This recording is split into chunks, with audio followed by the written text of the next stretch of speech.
Well, hey everyone, and welcome to a quick video review of Polybridge for the PC here on the Button Smashers.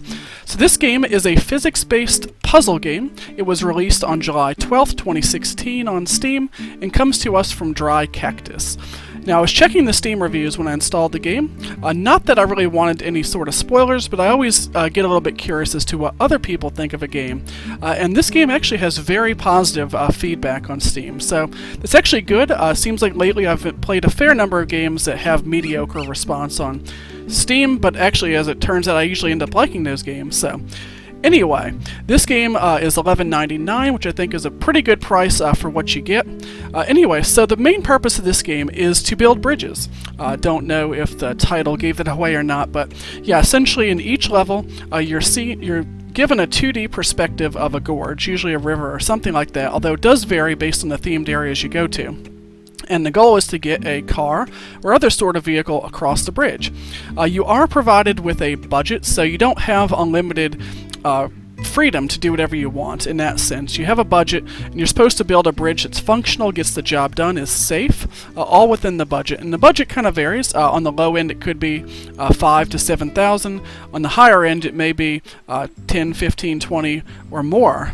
So you'll have a lot to work with. Now, one interesting thing I did find out is that you can actually go over budget if you want to and just build an insanely huge bridge, and it's actually kind of fun to do. You will complete the level, but you won't really move on. So it's kind of a learning experience, I guess. You can not worry about the budget if you want to and just see what works and what doesn't work from a construction perspective, and then use that knowledge to kind of pare the bridge down and get past the main challenge of the level. So the game, it is a physics-based puzzle game, but it is a bit simplistic in some ways. Basically, you want to make sure the bridge has enough tension for the vehicles to get across.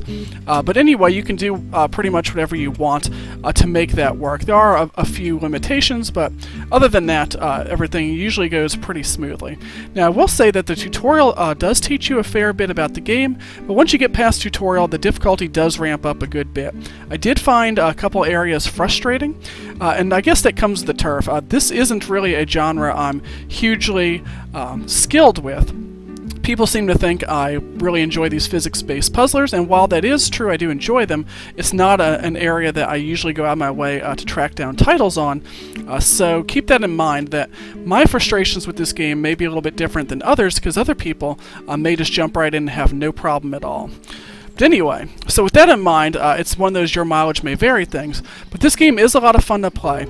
I do like the fact that there's a Steam leaderboard, so you can kind of see where your skills match up with the other players.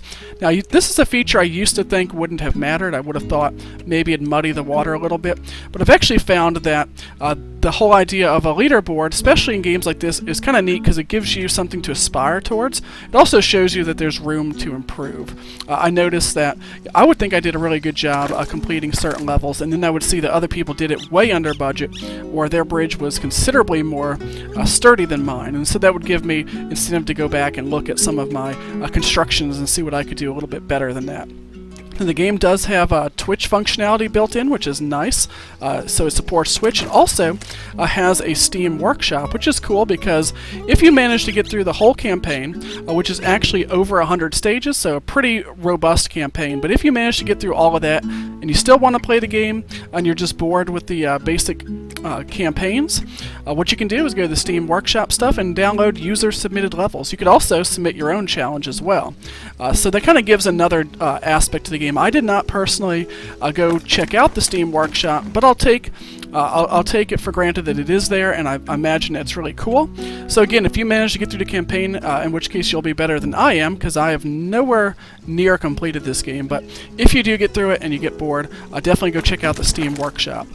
Anyway, so the game, as I said, is $11.99. I think that's a fair price for what you get.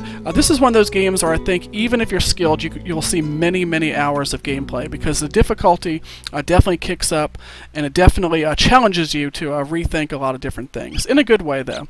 I really also enjoy the fact that you can get little instant replay clips of some of your epic successes or epic failures if you suck at the game like I kind of did.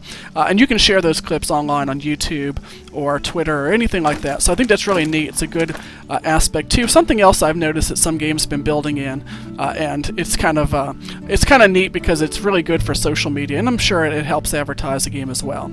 Anyway, we don't really provide a review score per se at the Button Smashers, but my opinion on the game is I would say that it is a good game. It's a solid game, has a lot to offer. It's not the best game in the world. I certainly would have other games I would rate before this one, but for the price, I think it's definitely a good purchase, and I think you'll get a lot of enjoyment out of it. Anyway, guys, please like the video, subscribe if you don't already subscribe. We welcome your comments. Definitely check out thebuttonsmashers.com to see some of the other stuff our writers and editors have been up to, and we'll see you soon for some more awesome gaming fun.